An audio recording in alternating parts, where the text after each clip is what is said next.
Fala pessoal, tudo bem com vocês? Voltamos para mais uma importante entrevista aqui em nosso canal. A meu lado, já aqui na tela, o pastor Jeremias dos Santos. Peguei até uma cola aqui porque o currículo do homem é gigante. Ele é professor de teologia, pós-graduado em direitos humanos, acadêmico de psicologia, presidente da Assembleia de Deus de Catanduvas, em Santa Catarina, também é escritor e vai conversar com a gente sobre o que está acontecendo no Brasil, sobre a igreja brasileira, esse momento que vive a igreja e também, obviamente, sobre o seu trabalho que ele vem desenvolvendo ali no estado e naquela região sul do país, por que não dizer em todo o Brasil. Seja bem-vindo, pastor Jeremias, um prazer recebê-lo aqui.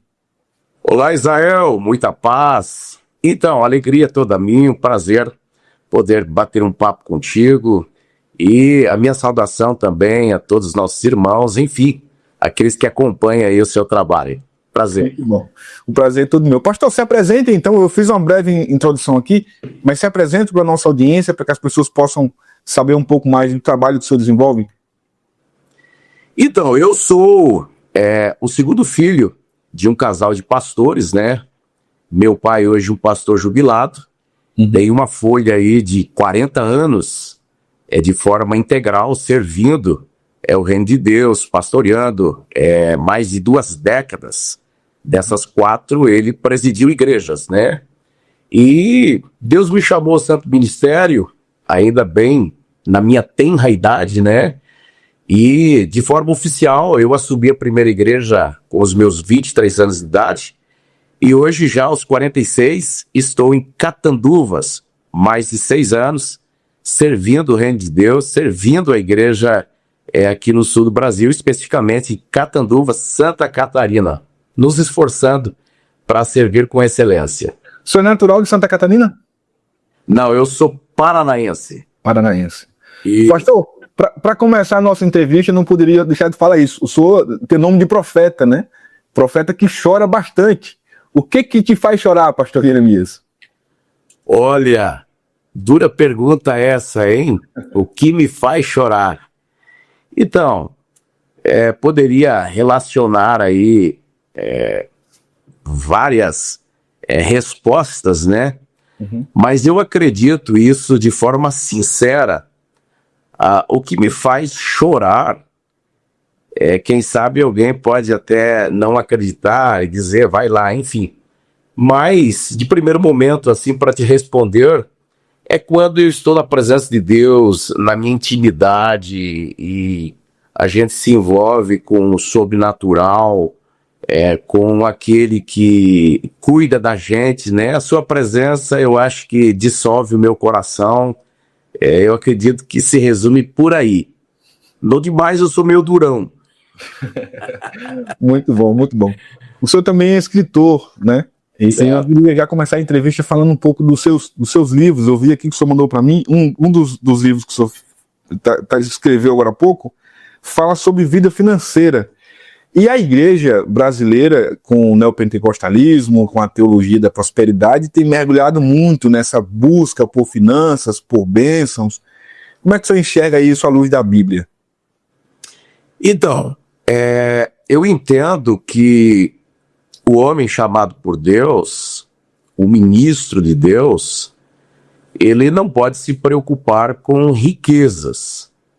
Né? Ele precisa, claro, de forma responsável, pensar na sua família, enfim, haja vista que é um pai de família, né?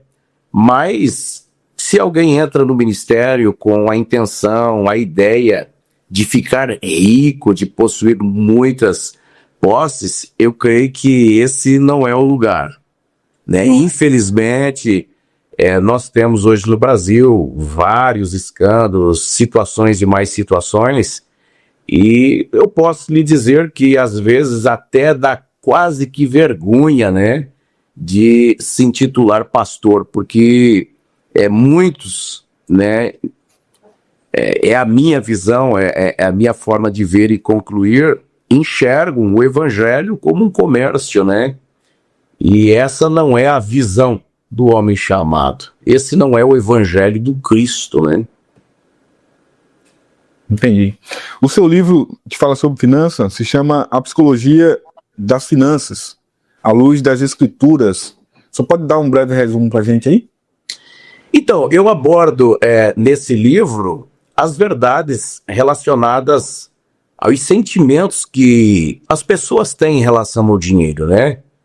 Eu faço uma abordagem em um dos capítulos mostrando que mais do que a prosperidade financeira, nós devemos buscar a prosperidade da alma. Porque quando você tem uma alma próspera, né?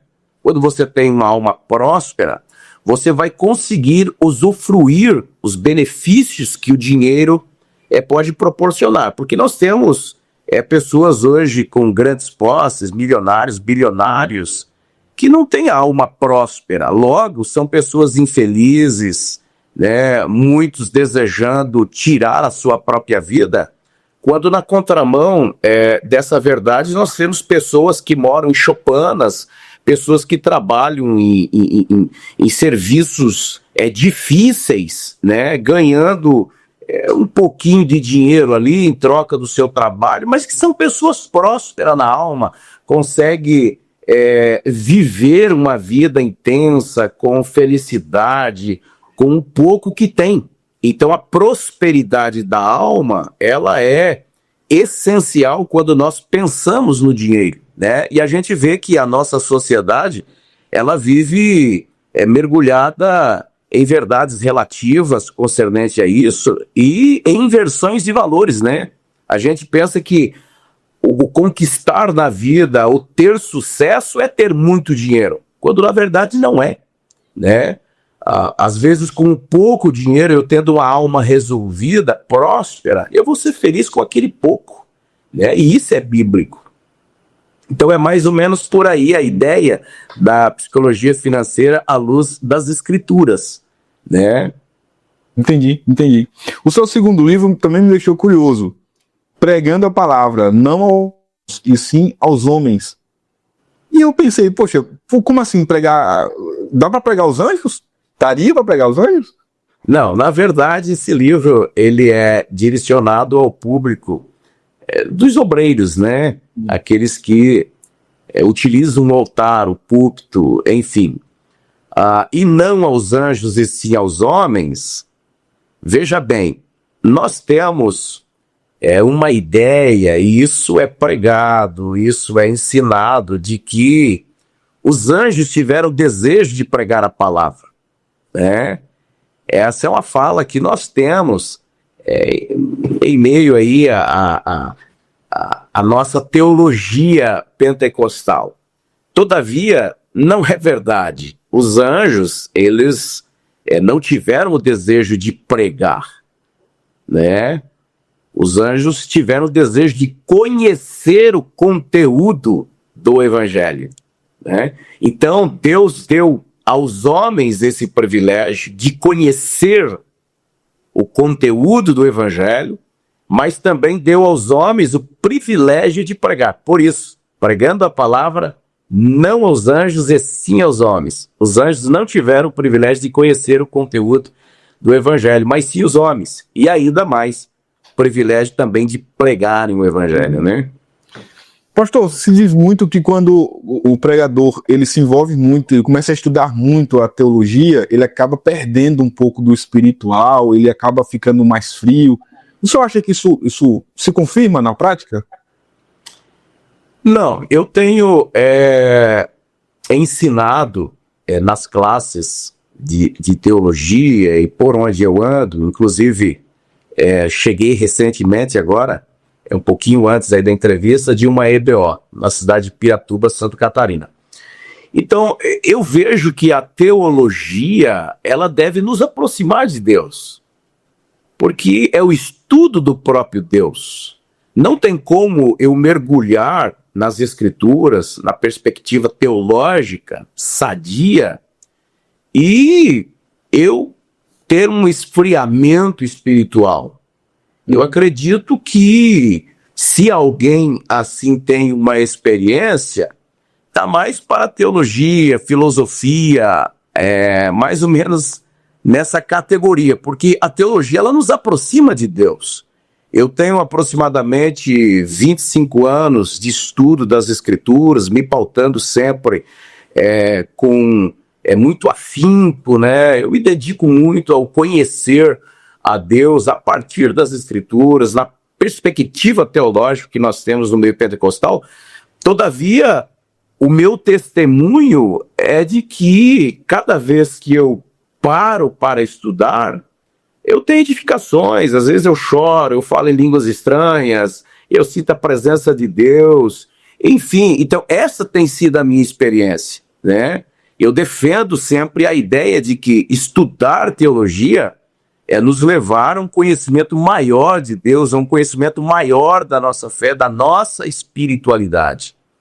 Nós temos uma dificuldade dentro da nossa corrente, da nossa história pentecostal, quando na década de 50 aproximadamente, alguns líderes a nível de nação, eles entendiam que a igreja não poderia, os obreiros, se dedicarem ao estudo teológico justamente por isso, porque a teologia iria afastá-los, né, da espiritualidade, da comunhão com Deus. E nós tivemos sérios prejuízos porque dessa mentalidade, né? Nós, Igreja Brasileira Assembleana, temos uma origem no movimento da santidade. Então, essa era a ideia, né? Se resguardar, buscar a santidade na oração, no jejum, e deixa para lá as escrituras. Alguns até diziam, né, que a letra mata, mas o espírito é que edifica, vivifica, né? E quando Paulo fala sobre isso, Paulo estava falando da lei, né? Paulo estava falando que a letra da lei, né, mata. Então ele vem falar da graça. Então são equívocos.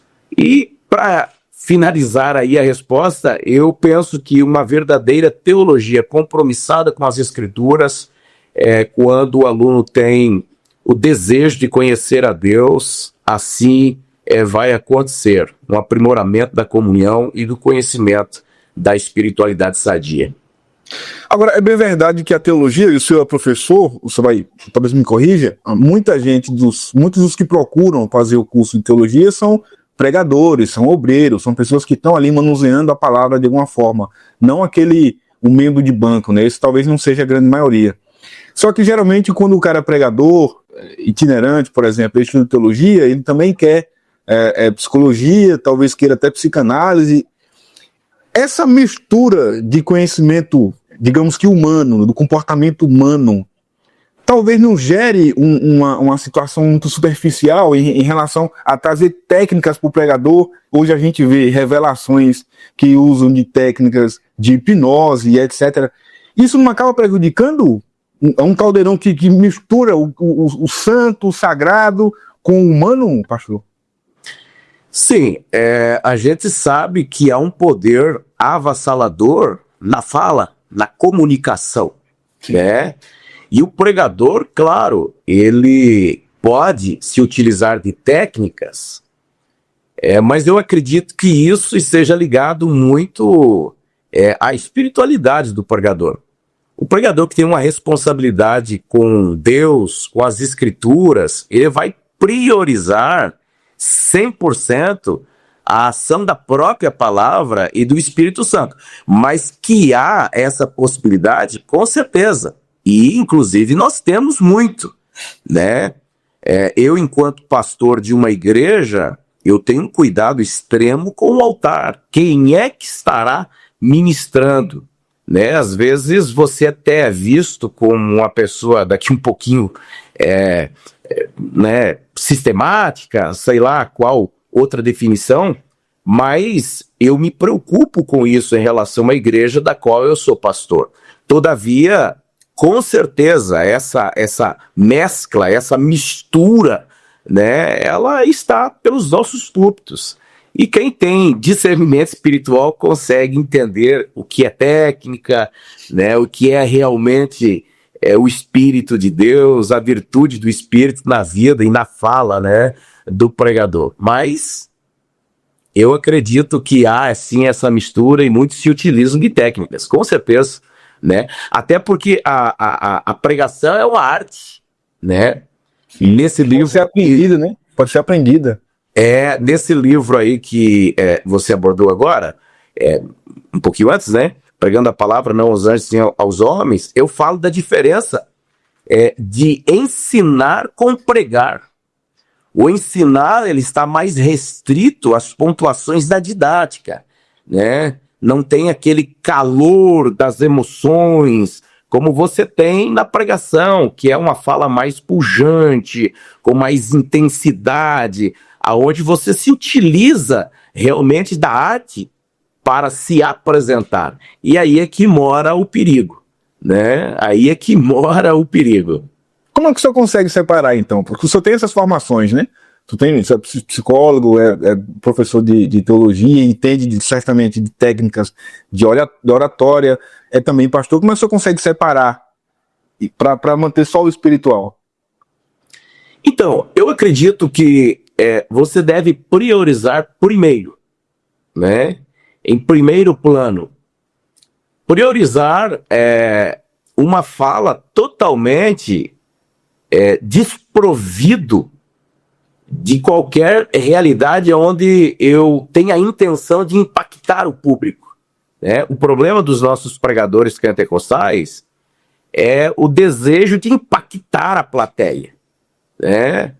E quando você tem esse sentimento, eu acredito que você está correndo vários riscos, né?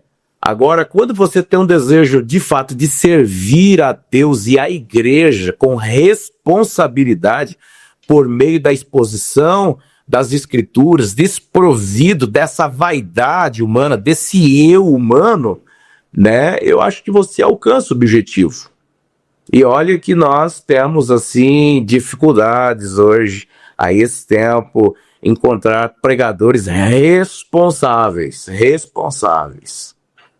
O senhor paga cachê para pregador pregar na sua igreja? Já pagou? Não diria pagar um cachê, mas uma oferta de gratidão, de reconhecimento pelo trabalho prestado. Isso sim, né? Até porque eu entendo, claro, a gente avalia quem é que a gente vai convidar, quem é que vai estar ministrando. Então, a partir daí, a gente recompensa, né? Mas esses cachês mirabolantes que nós temos por aí, aqui não. Até porque, quem sabe, não temos condições para tal, né? O senhor não acha que quem oferta essa oferta de amor, essa oferta de ajuda, não contribui para esse mercado gospel atual, pastor? Depende muito, né? Porque eu creio no ministério da pregação da palavra de Deus, de forma exclusiva. Paulo se refere sobre 5 ministérios. Ele diz que esses ministérios são para a edificação da igreja. Certo. Então, a igreja, se ela ficar em contato com o ministério pastoral o ano todo, daqui um pouco vai faltar alguma coisa. Se a igreja ficar em contato com o ministério do evangelista o ano todo, daqui um pouco vai ter dificuldade. E assim sucessivamente. Então, eu entendo que nós temos, né, essa abertura, onde nós chamamos geralmente aqueles que têm o ministério do profeta, aqueles que têm o ministério do evangelista, né, para cooperar conosco na edificação da igreja. E quanto a isso, a Bíblia diz que digno é o obreiro do seu salário. Então, quando eu convido um obreiro para ministrar, e ele não impõe um valor, eu acho que eu tenho a liberdade para abençoá-lo, né? Porque não há uma imposição. Agora é diferente. Se alguém, não, eu preciso tanto colocar aí N situações para poder servir a igreja, eu acredito que vai ter dificuldades. Não, com a gente aqui não vai ter vez. Mas eu acredito que os exageros, né, que nós temos em nossa nação, infelizmente, traz dificuldades e vira-se um mercado, né? Tem muita gente que se pauta hoje pelo dinheiro. Se não tiver aquela quantia, aquele valor, não vai. Então, é um assunto bem polêmico, né? Sim, sim. Essa semana a gente fez um vídeo, publicamos aqui no nosso canal, a respeito de uma agenda da cantora Aline Barros, num evento de abertura do carnaval. Não foi numa festa de carnaval, mas era um evento de abertura lá no Tocantins. E aí, pastor, o valor que o governo do estado pagou por esse show de 1 hora foi R$220 mil.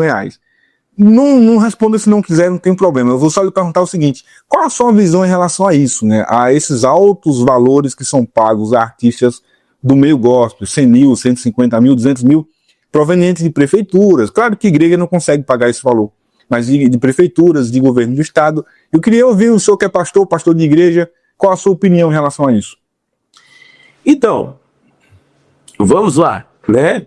Sim. Não é um dinheiro que está saindo propriamente do caixa da igreja, CNPJ, né? Eu até brinco, a igreja, ela não tem dinheiro, né? Nessa fala que nós temos hoje no Brasil, o dinheiro da igreja, foi gasto o dinheiro da igreja. Eu até às vezes faço uma pergunta ao pessoal mais próximo, né? O seu dízimo você entrega para a igreja ou para o reino de Deus, né? Então, a igreja em si, o corpo místico de Cristo, ela não tem dinheiro, né? Dentro dessa fala que nós temos hoje no Brasil. Mas a igreja CNPJ, a igreja organização, aí sim. Então, esses valores que saem, né, que são disponíveis a esses cantores, não saindo da igreja, eu não vejo problema nenhum da minha parte, tranquilo, né? Porque se não estiver um cantor evangélico lá, vai estar outro, né? A exemplo aqui na nossa cidade. A gente foi procurado pela nossa atual prefeita e no evento aí do município, ela abordou dizendo, olha, nós teremos um show gospel que será feito para o público evangélico. Então eu avalio assim, são tantas falas contradizendo, ok, entendo perfeitamente, concordo com muitas dessas falas, mas a palavra de Deus, ela tem vida, né? Ela tem vida por si só. Então o cantor gospel, independente se ele está com a vida com Deus ou não, a palavra de Deus se torna uma semente, entende? Sim. Então é aquela história, independente do semeador, é a semente que sai em suas mãos. Então eu acredito que o Espírito Santo, ele pode se valer dessas ocasiões para mudar vidas. Para conversar com alguém ali, através de um louvor, de uma fala a partir ali do palco, né? Então a minha visão e conclusão é mais ou menos por aí, porque a Bíblia diz que houve um momento lá que o profeta virou mula e a mula virou profeta. Então, se Deus usou, né, até uma jumenta para falar com o cidadão lá, por que não vai se valer dessas ocasiões para daqui um pouco falar com alguém, né? Mas que há uma bagunça toda aí, a gente não pode negar isso, né? Muito bem, agora há pouco o senhor falou em relação ao início da Assembleia de Deus, aquele movimento pentecostal, quando a Assembleia de Deus surgiu. O senhor acha que a gente está muito longe daquilo ali? Sem contar dos anos, mas estamos muito distantes. A Assembleia de Deus de hoje está muito distante da Assembleia de Deus lá de Belém do Pará, de Daniel Berg, que o Navrinho chegaram lá e começaram a pegar? Em alguns aspectos eu acredito que sim, né? E isso eu vejo assim como uma normalidade. Porque a agenda de Deus, ela é dinâmica. A Bíblia diz, e serviu a Davi, a Deus, em sua geração. Lá em Crônicas diz, os filhos de Issacar, conhecedores da época, a saber o que Israel deveria fazer a seu tempo. Uhum. Então, eu acredito que a igreja atual está distante em alguns aspectos, né? Poderíamos pontuar, quem sabe, aspectos positivos, negativos, enfim, mas que a gente está distante de algumas realidades, com certeza. Inclusive, a minha preocupação enquanto pastor tem sido esta. qual é a agenda de Deus para esse tempo. Qual é a agenda de Deus para essa geração? E eu tenho dito, Deus, aquilo que o Senhor está fazendo nessa geração, nesse tempo, por favor, não me deixa de fora, né? Porque há um calendário de Deus a ser seguido, e é necessário a gente apertar o F5 para entender qual é o download de Deus, né?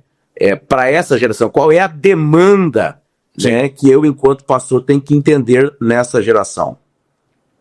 Dá para corrigir esse desvio de rota da Assembleia de Deus em relação ao plano original, pastor? Você acha que a gente consegue voltar atrás em algumas coisas?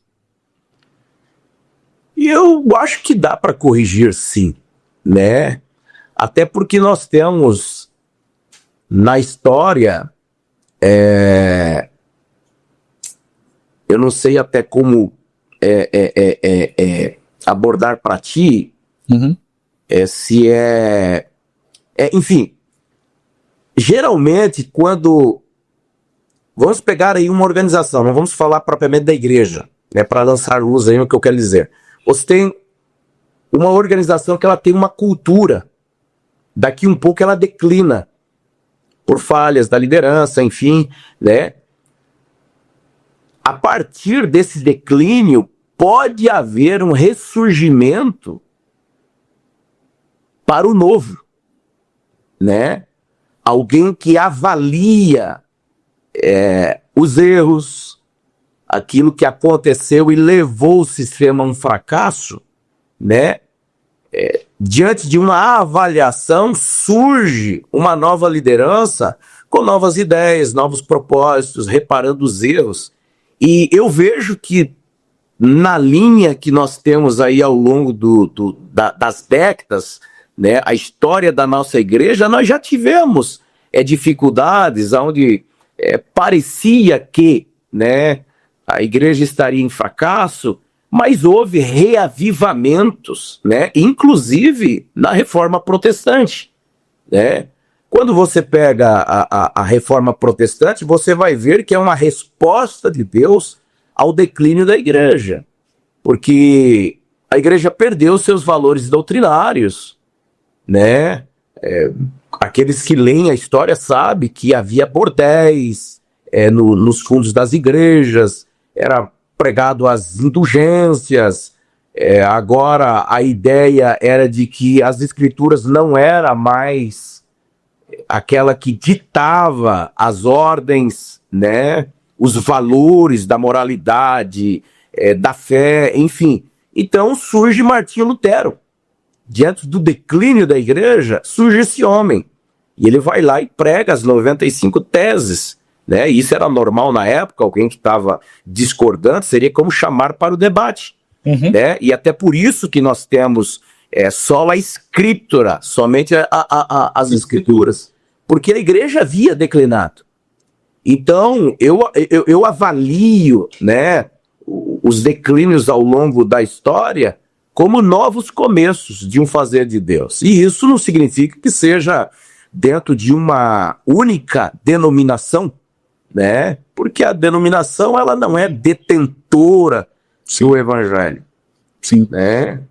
O exemplo que o senhor deu aí foi brilhante em relação à reforma protestante. E aí eu pergunto o seguinte para o senhor: a gente está tão distante do que era antes da reforma protestante?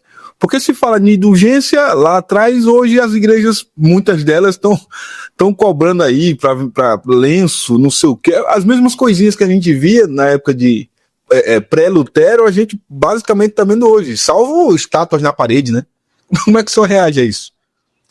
Na verdade, assim, nós temos hoje aí o neopentecostalismo, e quem sabe eu trago aí uma polêmica, não sei, o meu desejo não é esse, né, a minha intenção. Sim. Mas nós, o movimento pentecostal, nós estamos sofrendo uma influência do movimento neopentecostal desde a década de 70.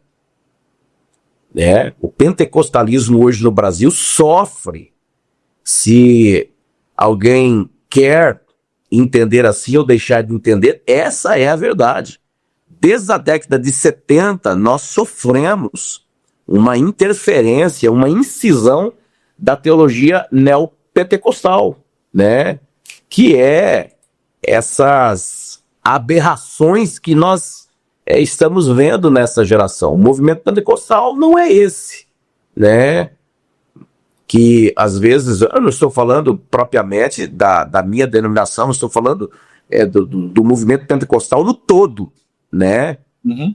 Há uma influência desde a década de 70, e a gente tem que corrigir isso, com certeza, corrigir isso, de graça, recebemos de graça, nós temos que passar à frente, né? Quem será o Lutero que vai conseguir fazer isso? Porque tá cada vez mais difícil, né? O pentecostalismo tá cada vez mais mergulhado no neopentecostalismo, né? Sim, dura coisa me pedistes.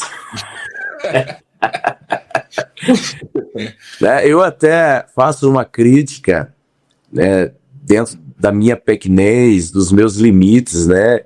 Enfim, nós precisamos urgentemente repensar alguns valores, né? E isso a nível nacional, mas é um grande preço a ser pago. E eu penso que poucos estão dispostos a pagar esse preço. Por outro lado, nós não podemos generalizar também, né? Eu me lembro de Elias. Elias, vendo o caos, o declínio da espiritualidade a seu tempo, ele se coloca diante de Deus e ele diz, olha, mataram todos os seus profetas, só eu fiquei.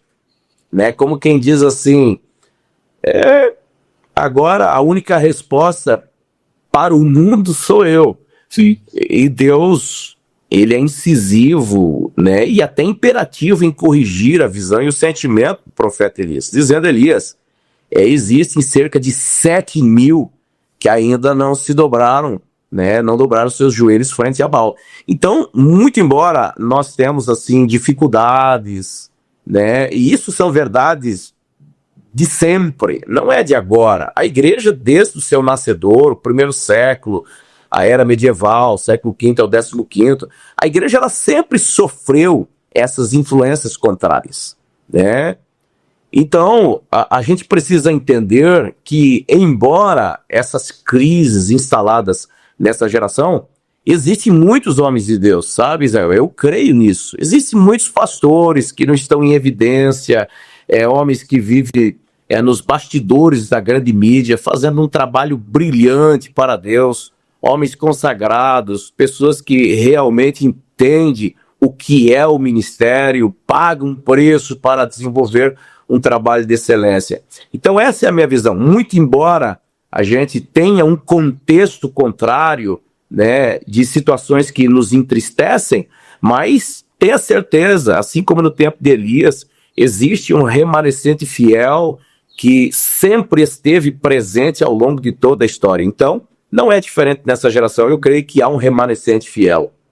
O senhor acha que a igreja brasileira, como um todo, ela sofre algum risco de repetir o que aconteceu na Europa, com aquele esfriamento espiritual lá? Ou isso não nos atinge aqui? Eu creio que sim. Até nós temos aí o movimento, eu não gosto dessa expressão, né? Desigrejados, que na Europa foi uma resposta à frieza espiritual, né? Os dogmas, o tradicionalismo religioso. Nos Estados Unidos nós temos, né, também esse movimento dos desigrejados em nome do comércio, da fé, da teologia da prosperidade, né? Então, eu acredito que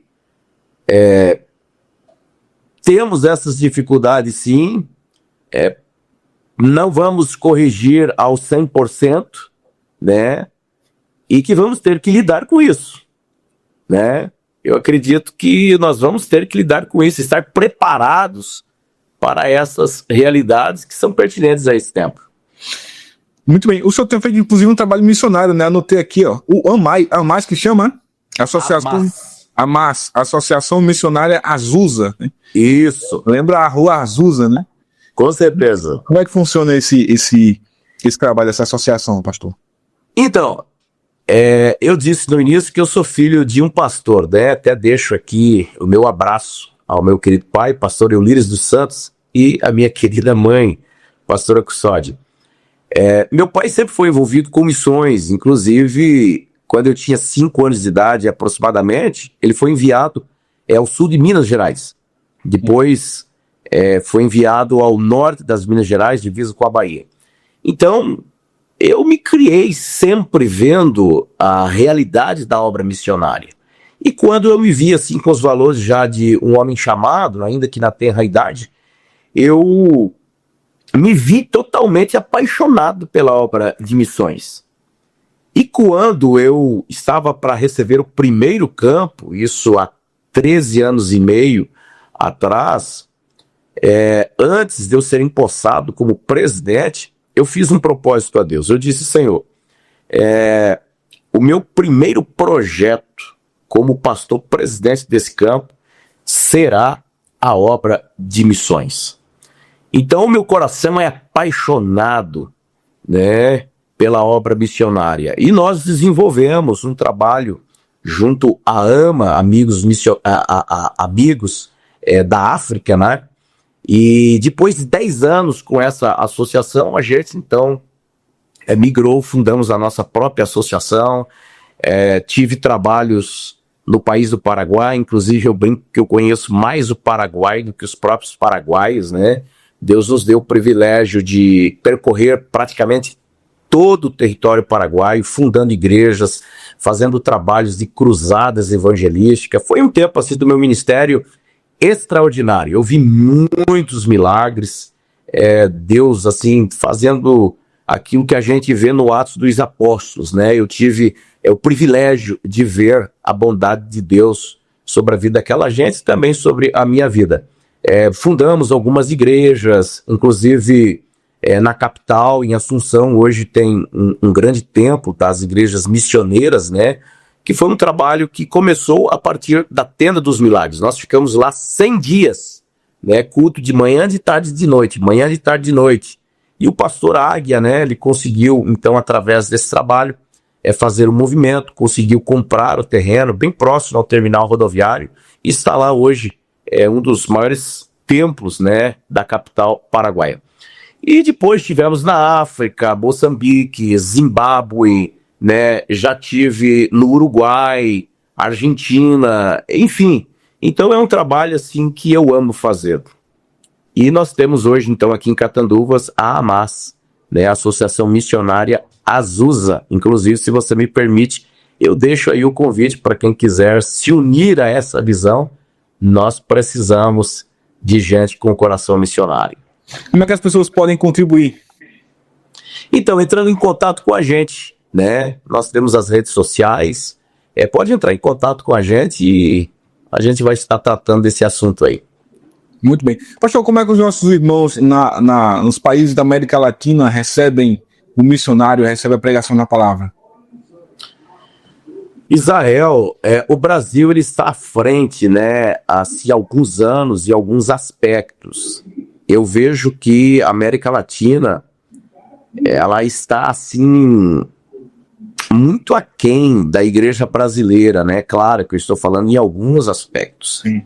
Então, eles abraçam, né?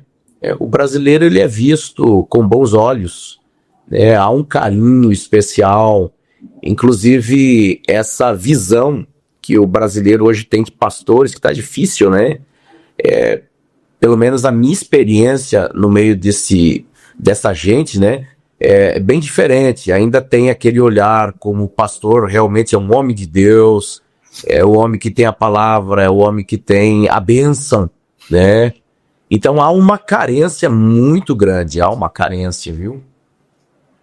Como é que o senhor, como missionário, o senhor enxerga um movimento que eu chamo de missionário de palco, né? São aqueles que estão pregando o Brasil inteiro e se chamam de missionário, mas não tem a vivência de estar no campo, de estar...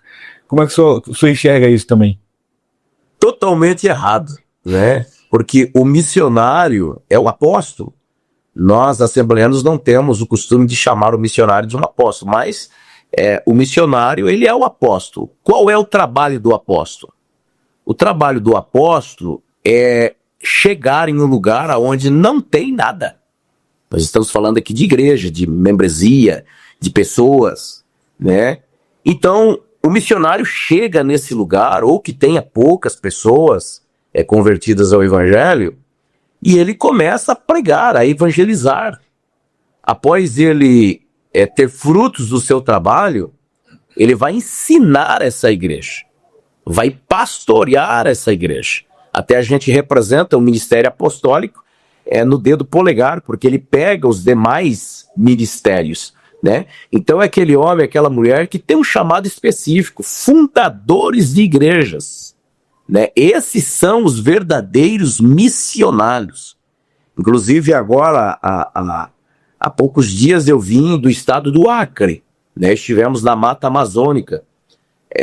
Lá você encontra verdadeiros missionários, homens que percorrem mais de 100 quilômetros dentro da Mata Amazônica, com dificuldades de locomoção, né? Eu andei em quadriciclo ali na garupa do quadriciclo, né? 70 quilômetros, 80 quilômetros, só a misericórdia. E esses homens estão lá enfrentando a malária, enfrentando o problema da água contaminada, enfrentando as dificuldades que a mata traz, mas estão dispostos, tudo ou nada, né? Nós estivemos visitando um missionário, o Isaac, ele deixou a capital Rio Branco e hoje está dentro da mata, literalmente. Até eu olhei lá, eu pensei, Jesus, que coragem, que você não vê povoado, você não vê ninguém, mas tem gente no meio daquela, né, daquela situação toda ali, tem gente, né? E o missionário está lá com a motinha sofrida, né, com bastante dificuldade, visitando, pregando o evangelho, tentando reunir. Então, essa é a realidade do verdadeiro missionário. Agora quem prega, né, eu não estou falando mal, né, estou corrigindo aqui, se é que posso dizer assim, a visão desses que pensam que ser missionário é pregar nos púlpitos aí e à noite ir para o ar-condicionado, né, que não é ruim, é bom, né, que precisa desse trabalho também. Eu reconheço o trabalho desses que fazem, mas não podemos aceitar que isso é ser missionário, não. É ser um pregador itinerante, ser arauto das escrituras, né? Muito bem. O senhor é convencionado também a CGADB e a Convenção de Santa Catarina, né? CIADESCP. CIADESCP. Pastor Nilson.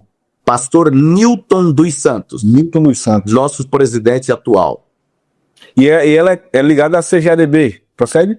Isso, ligado à CGADB. Inclusive ele tem um cargo na CGADB, agora me escapou, não me lembro bem ao certo. Faz sentido ser ligado a uma convenção ainda hoje, pastor? Eu creio que sim, ao 100%, Israel, porque nós dependemos da organização. Né? A organização, ela sistematiza o trabalho do obreiro. Se nós não tivéssemos esse trabalho sistematizado, a organização das convenções, as lideranças pensantes, nós não teríamos o movimento da igreja brasileira como nós temos, né? Eu vejo que o resultado de nós termos hoje um evangelho tão profundo, um evangelho pulsante no Brasil, muito embora as crises, as situações contrárias que temos, tudo isso é resultado da organização. Porque sem organização você não consegue fazer nada. Sim. Né? Eu vejo que a organização ela precisa estar totalmente dentro de uma agenda divina, uma direção de Deus, né? E a gente vê isso desde os Atos dos Apóstolos, né? A primeira igreja missionária, ela é uma igreja gentílica, a igreja de Antioquia, né? E lá no capítulo 13 de Atos, a Bíblia diz que o Espírito Santo falou, né, enquanto eles oravam e jejuavam: apartai-me a Barnabé e a Saulo para a obra que eu os tenho chamado. E sendo assim, eles enviaram, né, Barnabé e Saulo. Então esse é o modelo divino, entende? Esse é o modelo das Escrituras. Muito embora, quem sabe, as organizações estão em descréditos hoje, né? Mas existe muita organização que preza pelos valores bíblicos, espirituais, e eu posso falar da nossa convenção, CIADESP, nosso pastor presidente, pastor Nilton dos Santos. Eu tenho dito que nós estamos em boas mãos, porque é um homem que busca Deus, direciona os pastores à oração, né? E nós temos visto ao longo dos anos que o pastor Nilton dos Santos está à frente da nossa convenção, um desenrolar de Deus nas nossas igrejas, o crescimento, a frutificação, né? Aquilo que às vezes era pensado assim de uma forma um pouco mais superficial, hoje é levado de uma forma muito séria. Pastor Nilton trata os assuntos dos pastores com muita relevância e com muito comprometimento espiritual, né? As nossas reuniões, a gente tem assim um diálogo muito aberto. Ou o pastor entende o que é ser pastor, ou senão ele vai dar espaço a outro que tem o entendimento de fato o que é pastorear, né? Então, hoje, eu vou falar da minha convenção. Sim. Uma ação divina. A gente vê Deus se movendo por meio dos pastores. Não vamos dizer que não temos problemas, porque no próprio colégio apostólico havia um chamado Judas, né? Então, as dificuldades elas vão sempre existir, mas a intenção é sempre reparar essas dificuldades, né? Corrigir os erros. É o que eu posso te falar em relação ao que penso sobre a organização da igreja, né? O CNPJ, as convenções, enfim, né? Até porque, por exemplo, meu pai foi enviado, eu acredito, em 1977 ao sudoeste do Paraná, pela convenção que hoje eu faço parte, né? Pastor Eulíris era um camarada muito bem financeiramente, trabalhava, se não me engano, era na Andrade Gutierrez, né? Uma empresa em eminência no nosso país aí, e ele era encarregado, tinha um salário, né? Lá no teto, e ele entendeu, ele tem o seu testemunho, e os pastores na época que eu liderava também entenderam o seu chamado. E o enviaram, né? Na época havia caixa de evangelização, enviaram ele ao sudoeste do Paraná. E ele fez um trabalho brilhante. Então, a igreja cresceu dessa forma, por meio da organização, né? Da instituição. Uhum. Porque existem duas verdades, né? Quando se pensa em igreja. A igreja organização, que é o CNPJ, e a igreja, o corpo místico de Cristo, né? Que é a igreja universal, independente de cultura, de raça, né? De fronteiras, é o corpo místico de Cristo. E aí eu posso encerrar essa resposta, que não está sendo tão breve, né? Vamos lá, pastor, eu gosto de falar, né? Então vamos lá. Eu posso encerrar dizendo assim, que a igreja, ela vai sobreviver dentro do sistema, muito embora daqui um pouco, não estou dizendo que é o meu, mas se há um sistema corrompido, a igreja de Cristo, o corpo místico de Cristo, ela sobrevive nesse meio, né? Assim foi ao longo da história. Ela vai sobrepor quaisquer dificuldades, né? E ela vai avançar até que Cristo venha. Muito bem, muito bem. Pastor, para a gente encaminhar para o fim, só mais umas duas perguntas. Em 2018 e 2022, a igreja brasileira se envolveu com a política como nunca antes. Eu acho que no ministério do seu pai, por exemplo, ele não tinha visto, né, a igreja se unir tanto à política quanto a gente viu nesses últimos 8 anos. E possivelmente caminhará para o mesmo propósito em 2026. Aí no Sul é um grande exemplo disso também, que houve esse alinhamento da igreja com a política. Como que o senhor espera, então, 2026 chegar nesse envolvimento massivo com a política? Viu, na verdade é um assunto complexo, né? Eu vejo que a igreja, Israel, ela precisa ser pujante, né? E entender o que é tomar as 7 montanhas, né? As 7 esferas da sociedade. Então, concedente à igreja entrar na política, na minha visão, não é errado. Eu vejo que a igreja ela tem que ter essa frente, né? Porque a igreja ela precisa assumir cadeiras, entende? Nós temos aí as 7 esferas da sociedade que compõem os pilares da sociedade, que é a família, a religião, a educação, a mídia, o entretenimento, a finança e o governo, né? Diante dessa ideia, a igreja não pode ser a subcultura do mundo, né? A igreja ela deve ser a cultura que emerge em cada tempo, trazendo as novidades e ditando as ordens. Então eu não vejo o problema de nós entrarmos na política. O problema é como nós entramos. Que tipos de alianças nós vamos fazer? Né? Quais são as intenções da liderança? Quais são as intenções da igreja em estar presente na política? Eu sei que isso é polêmico, isso é difícil de falar e também de se proceder em atitudes, né? Mas eu creio que a igreja, ela tem que tomar as 7 montanhas. A igreja, ela deve pontuar os valores na educação. Enquanto a igreja não se prepara para estar lá, alguém que não tenha a visão do evangelho, né, vai estar ocupando essas cadeiras, ditando as ordens, postando, né, os valores, e diga-se que valores muitas vezes inversos àquilo que é os valores da nossa fé, né? Então, a igreja precisa, sim, na minha visão, estar, né, presente na política, mas eu vou arriscar dizer aqui, não sei se estamos preparados para isso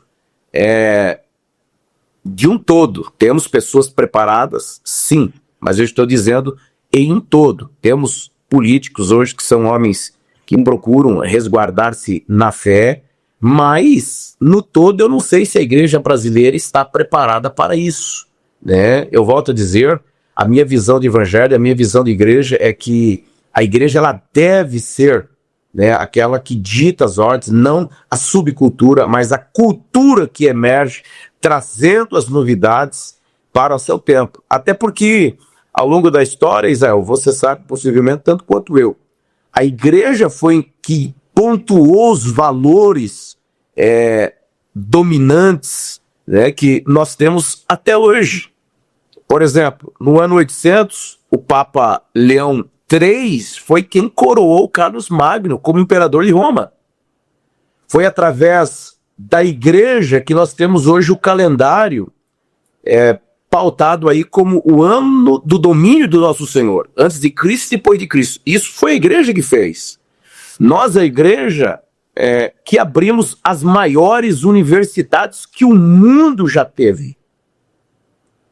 O mundo não sabe disso. Eu falo sempre à igreja, nós não podemos nos sentir o povinho Zé Ruela da esquina, né? Não, a igreja, ela tem um Espírito Santo, e a Bíblia diz que o Espírito Santo é espírito de sabedoria, espírito de inteligência, né? Harvard, por exemplo, leva esse nome porque quem financiou Harvard foi um pastor, né? Foi a igreja que abriu o ensino universal para todos os povos. Foi a partir da Reforma Protestante, Martim Lutero, que foi postado a didática que nós temos hoje, que se ensina desde o estudo fundamental, né? Foi a igreja. Fomos nós que abrimos o ensino para todos. Os grandes cientistas que o mundo já teve, os pensadores, né, que pontuaram valores na história, emergiram da igreja, emergiram do meio eclesiástico, né? Os maiores laboratórios que o mundo já teve emergiram da igreja. Isaac Newton dizia que a Bíblia era a maior fonte de consultas que ele tinha. A família tradicional que nós temos hoje, no Ocidente principalmente, né, marido, mulher, filhos, o núcleo familiar, a família nuclear, veio de Catarina Vambora, esposa de Martim Lutero. E aí eu sempre digo, compare as culturas, né? O mundo aonde o evangelho de Jesus ainda não chegou. Veja que tipo de cultura se tem lá, né? A escravidão do pensamento, dos sentimentos que vivem esses povos. Então o evangelho, ele é um marco regulatório para qualquer sociedade, né? Então a igreja, ela tem um valor extraordinário. O problema é que às vezes nós não entendemos isso, nos colocamos a fazer política de uma forma aonde se vê o proveito, né, que a igreja vai ter, mas não com a ideia de ser o governo em si da política, né? Então, eu não vejo como problema nós entrarmos. A dificuldade é qual o objetivo? Estamos preparados de fato, né? Então, essa é a minha visão, sabe? Perfeito, perfeito. E o que esperar do pastor Jeremias dos Santos agora, em 2025? Tem muitos projetos, pastor? Rapaz, eu estou numa correria desenfreada aí, sabe? Até às vezes o corpo não consegue acompanhar a cabeça, né? Eu acredito que esse é o ano da promessa de Deus. É um ano que promete muito, né? Eu tenho dito, até achei esses dias na internet e achei muito interessante. Aquilo foi assim a realidade do que eu estava vivendo, principalmente naquele dia. Eu quero orar mais, trabalhar mais e falar menos, né? Então, o meu coração está assim totalmente inclinado a buscar mais de Deus, a conhecer Deus, né? Aquilo que eu vi até agora, acredito que não é o tudo de Deus, com certeza, né? Então, a igreja de Catanduvas, aonde eu sirvo, eu posso dizer, espere um pastor melhor. Estou me esforçando para ser melhor, né? Muito bom. Quem quiser acompanhar o pastor Jeremias, deixe os seus contatos aí, suas redes sociais, seu Instagram, fica à vontade. Certo, eu estou no Instagram, Santos Jeremias, tá? E também lá no Facebook, Jeremias dos Santos. Nós temos as nossas transmissões, os nossos cultos, né? AD maiúsculo Catanduvas. Nós temos todos os nossos cultos que são às quintas-feiras às 19 horas, aos domingos às 18h30, né? Cultos ao vivo sendo transmitidos, e também temos as nossas mensagens lá no nosso canal do YouTube da igreja. E eu tenho também o meu canal de YouTube, né? Quem desejar conhecer, vai lá. É Jeremias, mais uma observação, Jeremias com G. O pessoal às vezes procura nas redes sociais com J, mas não, é Jeremias com G. Como está escrito aqui, né? Como está escrito aqui na Tá escrito aí, isso aí, né?